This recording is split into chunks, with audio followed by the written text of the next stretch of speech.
प्रधानमंत्री नरेंद्र मोदी की अध्यक्षता वाली कैबिनेट ने वन नेशन वन इलेक्शन के प्रस्ताव को मंजूरी दे दी, जिसके बाद इसकी चर्चा काफ़ी ज़ोरों पर है। बता दें, ऐसे पहले भी कयास लगाए जा रहे थे कि सरकार अपने इसी कार्यकाल में वन नेशन वन इलेक्शन के प्रस्ताव को ला सकती है।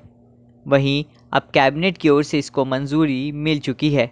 अब इसको लेकर सरकार का अगला कदम क्या होगा, साथ ही वन नेशन वन इलेक्शन है क्या, इसके समर्थन में क्या है तर्क और इसके विरोध में क्या कुछ कहा जा रहा है, जानेंगे इस वीडियो में। साथ ही ये भी जानेंगे कि आखिर वन नेशन वन इलेक्शन को लागू करने के लिए सरकार को क्या कुछ कदम उठाने पड़ेंगे। पहले जानते हैं कि वन नेशन वन इलेक्शन है क्या। अगर आसान भाषा में कहें तो वन नेशन वन इलेक्शन का मतलब है कि भारत में लोकसभा और सभी राज्यों के विधानसभा के चुनाव साथ कराए जाएं, यानी कि सभी चुनाव एक बार हों। इसके साथ ही स्थानीय निकाय चुनाव भी एक ही दिन या एक तय सीमा में कराए जाएं। बता दें कि प्रधानमंत्री नरेंद्र मोदी एक लंबे समय से वन नेशन वन इलेक्शन के वकालत करते आए हैं। क्या भारत में वन नेशन वन इलेक्शन पहली बार हो रहा है? तो इसका जवाब है नहीं। आपको पता है कि भारत में पहला चुनाव 1951 और 52 के समय में हुआ था। तब भी लोकसभा के साथ साथ राज्य के चुनाव भी कराए गए थे। इसके बाद साल 1957, 1962 और 1967 में दोनों चुनाव ही यानी विधानसभा और लोकसभा के चुनाव एक साथ ही कराए गए थे। लेकिन इसके बाद कई राज्यों में पुनर्गठन हुआ और अन्य कारणों से चुनाव अलग अलग समय पर होने लगे। अब समझते हैं कि वन नेशन वन इलेक्शन की वकालत करने वाले इसमें क्या तर्क देते हैं। सबसे पहले ऐसा माना जाता है कि इससे जनता को बार बार चुनाव से मुक्ति मिलेगी। ऐसा बोला जाता है कि देश हमेशा चुनावी मूड में रहता है। इसके साथ ही इसमें जो सबसे बड़ा तर्क दिया जा रहा है वो है खर्चे का। ऐसा माना जा रहा है कि इससे चुनाव में होने वाले खर्चे पर कमी होगी। साथ ही वोटिंग परसेंटेज में भी इजाफा होने की बात कही जा रही है। आपको पता है चुनाव में काफ़ी खर्च होता है और ऐसा बार बार चुनाव होने पर करोड़ों रुपए खर्च होते हैं और वन नेशन वन इलेक्शन से यह कम हो सकते हैं। इसके अलावा देश में राजनीतिक स्थिरता लाने में यह अहम रोल निभा सकता है। इलेक्शन की वजह से बार बार नीतियों में बदलाव की चुनौती कम होगी। सरकारें बार बार चुनावी मूड में जाने की बजाय विकास के कार्यों पर ध्यान केंद्रित कर सकेंगी। वन नेशन वन इलेक्शन के लिए सरकार ने एक कमेटी गठित की थी। ये कमेटी पूर्व राष्ट्रपति रामनाथ कोविंद की अध्यक्षता में बनाई गई थी। अब जानते हैं कि रामनाथ कोविंद की अध्यक्षता में बनाई गई कमेटी ने क्या कुछ सुझाव दिए हैं। पूर्व राष्ट्रपति रामनाथ कोविंद की अध्यक्षता वाली एक उच्च स्तरीय समिति ने पहले कदम के तहत लोकसभा और राज्यसभा विधानसभाओं के लिए एक साथ चुनाव कराने की तथा इसके बाद 100 दिनों के भीतर एक साथ स्थानीय निकाय चुनाव कराने की सिफारिश की।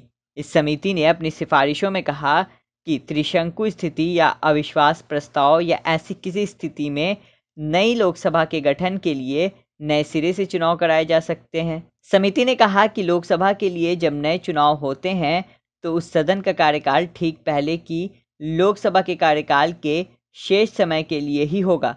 जब राज्य विधानसभाओं के लिए नए चुनाव होते हैं तो ऐसी नई विधानसभाओं का कार्यकाल लोकसभा के पूर्ण कार्यकाल तक रहेगा। समिति का कहना है कि इस तरह की व्यवस्था लागू करने के लिए संविधान के अनुच्छेद 83 और अनुच्छेद 172 में संशोधन की आवश्यकता होगी। समिति ने कहा कि संवैधानिक संशोधन की राज्य द्वारा पुष्टि किए जाने की आवश्यकता नहीं होगी। कमेटी ने यह भी सिफारिश की है कि भारत निर्वाचन आयोग राज्य चुनाव अधिकारियों के परामर्श से एकल मतदाता सूची और मतदाता पहचान पत्र तैयार करे। समिति ने कहा कि इस उद्देश्य के लिए मतदाता सूची से संबंधित अनुच्छेद 325 को संशोधित किया जा सकता है। वहीं अब समझते हैं कि इसके विरोध में क्या कुछ कहा जा रहा है।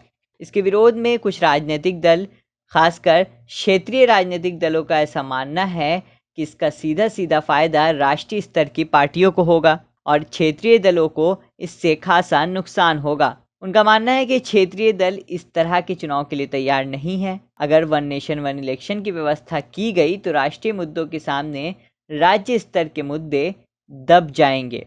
वहीं अब समझते हैं कि वन नेशन वन इलेक्शन को लागू करने में सरकार को किन चुनौतियों से निपटना होगा। वन नेशन वन इलेक्शन व्यवस्था लागू करने में सबसे बड़ी चुनौती है संविधान और कानून में बदलाव। एक देश एक चुनाव के लिए संविधान में संशोधन करना पड़ेगा। इसके बाद इसे राज्य विधानसभाओं से पास कराना होगा। वैसे तो लोकसभा और राज्यसभा विधानसभाओं का कार्यकाल 5 साल का होता है, लेकिन इन्हें पहले भी भंग किया जा सकता है। सरकार के सामने सबसे बड़ी चुनौती होगी कि अगर लोकसभा या किसी राज्य की विधानसभा भंग होती है तो एक देश एक चुनाव का क्रम कैसे बनाए रखे। इसके साथ ही अपने देश में ईवीएम से चुनाव होता है, लेकिन ईवीएम की हमारे पास संख्या सीमित है। ऐसे में अगर वन नेशन वन इलेक्शन होता है तो इसकी संख्या बढ़ानी पड़ेगी। इसके साथ ही इलेक्शन में भारी मात्रा में पुलिस बल और सुरक्षा बलों की तैनाती होती है। अगर वन नेशन वन इलेक्शन होता है तो इसको भी मैनेज करना सरकार के लिए एक बड़ी चुनौती होगी। वहीं वन नेशन वन इलेक्शन को लेकर कई राजनीतिक दलों में असहमति भी है।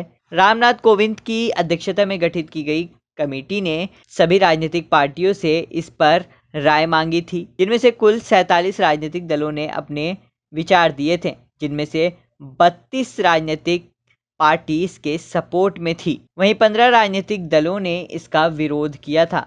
वहीं दिक्कत की बात यह है कि एनडीए की सबसे करीबी टीडीपी ने इस पर कोई भी राय नहीं दी थी। ऐसे में जब ये बिल सदन में आएगा तो यह भी देखने वाली बात होगी कि क्या टीडीपी इसका समर्थन करती है या फिर नहीं। फिलहाल इस खबर में इतना ही। बाकी और तमाम बड़ी खबरों के लिए आप देखते रहिए सोशल बैठक। शुक्रिया।